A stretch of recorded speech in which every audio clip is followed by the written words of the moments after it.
قوم کے آزادی جمہور کے متوالوں نے ہر سردار بغاوت کے ہیں نغمے گائے.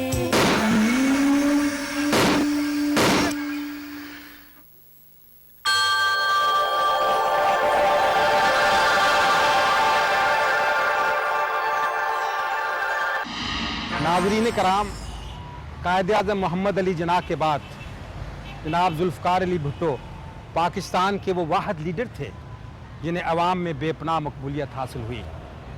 وہ عوامی تمناؤں کا مرکز بن کر ابھرے. وہ عوام کے نباس تھے. یہی وجہ ہے کہ عوام کو ان سے بے پناہ عقیدت تھی. جناب ذوالفقار علی بھٹو کی سب سے بڑی خوبی یہ ہے کہ انہوں نے قیام پاکستان کے بعد پہلی مرتبہ سیاست کو ڈرائنگ روموں کے بند کمروں سے نکال کر گلی کوچوں اور کھیت کھلیانوں میں پہنچا دیا. عوام کو پہلی مرتبہ اقتدار میں شرکت کا احساس پیدا ہوا اور وہ امور حکومت میں دلچسپی لینے لگے. جناب بھٹو نے اپنے پیش روؤں کے برعکس عوام کے ساتھ ذاتی رابطے کا سلسلہ شروع کیا، جس کے تحت وہ ہر قومی مسئلے پر عوام کی رائے لیتے تھے. ان کے جلسے، عوامی ریلیاں اور کھلی کچہریاں ان کے عوام کے ساتھ مضبوط رابطوں کا ذریعہ تھی. یہ ایک ایسا منظر تھا جو پاکستانی عوام نے اس سے پہلے کبھی نہیں دیکھا تھا. سیاسی سرگرمیوں کے لحاظ سے جناب بھٹو کے دور کی مثال کسی اور دور میں نہیں ملتی. چنانچہ عوام اور بھٹو لازم و ملزوم ہو گئے تھے. آمریت کی طویل اور تاریک رات کے بعد جناب ذوالفقار علی بھٹو کا دور اقتدار ایک نئی صبح کا پیغام تھا. آزادی، جمہوریت اور عوامی حاکمیت کی صبح درخشاں کا پیغام. وہ پاکستان میں ظلم و تشدد کے دور کو ختم کر کے اسے دنیا کا ترقی یافتہ ملک بنانا چاہتے تھے. I want the flowering of our society. I want initiative in the hands of the people. I want people to breathe. I want the suffocation to end. I know what it means to have been under dictatorship, to have been under regimes that are capricious and whimsical, regimes that decide fundamental matters in their own moments. This is not the way civilized countries run. Civilization means civil rule. Civilization means institutions. Civilization means democracy. Every institution of Pakistan has either been destroyed or it has been threatened. And that is why we face this day today. We have to rebuild democracy. We have to rebuild institutions. We have to rebuild confidence. We have to rebuild a hope in the future. We have to rebuild a situation in which a common man, a poor man, a man on the streets can tell me, go to hell, I don't believe in you. Go to hell, I don't like you. We have to make our people and our government accountable. Why we face this situation is because there has been no accountability. Without accountability, you can achieve no results.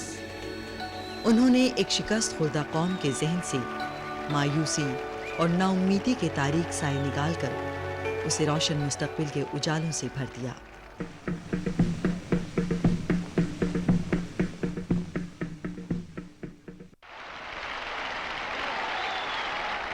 یہ مسلمانوں کی قوم ہے، یہ ایک بہادروں کی قوم ہے.